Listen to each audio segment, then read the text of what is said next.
Welcome back to mental health spectrum. ഞാൻ doctor Jerome.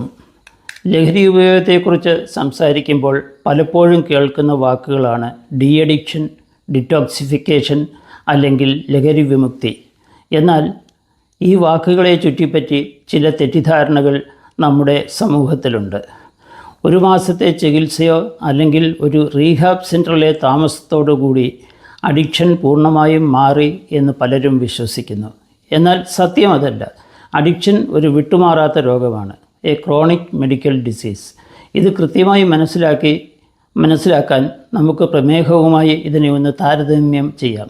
പ്രമേഹമുള്ള ഒരാൾക്ക് ഒരിക്കലും ഇൻസുലിൻ എടുത്തു അല്ലെങ്കിൽ ഒരു മാസം മരുന്ന് കഴിച്ചു എന്ന് കരുതി അത് പൂർണ്ണമായും മാറ്റാൻ കഴിയുകയില്ല. പകരം മരുന്നിലൂടെയും കൃത്യമായ ജീവിതശൈലിയിലൂടെയും നമുക്ക് പ്രമേഹത്തെ നിയന്ത്രിച്ചു നിർത്താൻ സാധിക്കും. അഡിക്ഷൻ്റെ കാര്യവും ഇതുതന്നെയാണ്. ലഹരി ഉപയോഗിക്കുമ്പോൾ നമ്മുടെ മസ്തിഷ്കത്തിലെ ഡോപ്പമിൻ സർക്യൂട്ടുകളിൽ വലിയ മാറ്റങ്ങൾ സംഭവിക്കുന്നുണ്ട്. ഈ മാറ്റങ്ങൾ പെട്ടെന്നൊന്നും പഴയപടിയാകുന്നില്ല. അതുകൊണ്ട് തന്നെ ലഹരി വിമുക്തി കേന്ദ്രത്തിലെ ചികിത്സ എന്നത് ഒരു തുടക്കം മാത്രമാണ്. അവിടെ ലഹരി ശരീരത്തിൽ നിന്ന് മാറ്റുന്നു. ഇതാണ് ഡിറ്റോക്സിഫിക്കേഷൻ.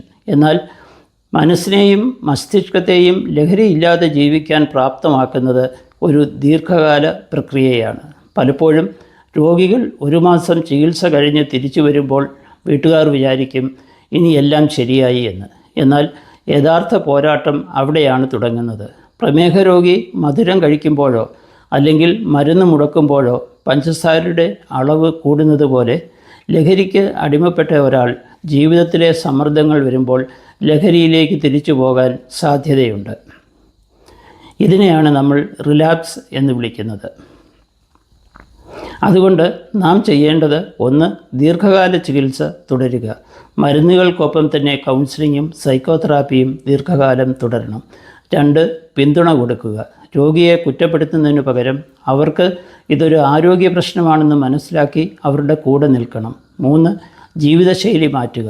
വ്യായാമം, കൃത്യമായ ഉറക്കം, ലഹരി ഉപയോഗിക്കുന്ന സാഹചര്യങ്ങളിൽ നിന്നുള്ള വിട്ടുനിൽക്കൽ എന്നിവയാണ് ശൈലി മാറ്റങ്ങൾ. ചുരുക്കത്തിൽ ലഹരി വിമുക്തി എന്നത് ഒരു തവണത്തെ മാജിക്കല്ല.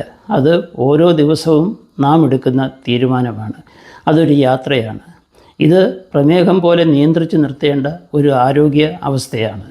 തിരിച്ചറിഞ്ഞാൽ മാത്രമേ നമുക്ക് വിജയിക്കാൻ കഴിയൂ. Thank you for listening.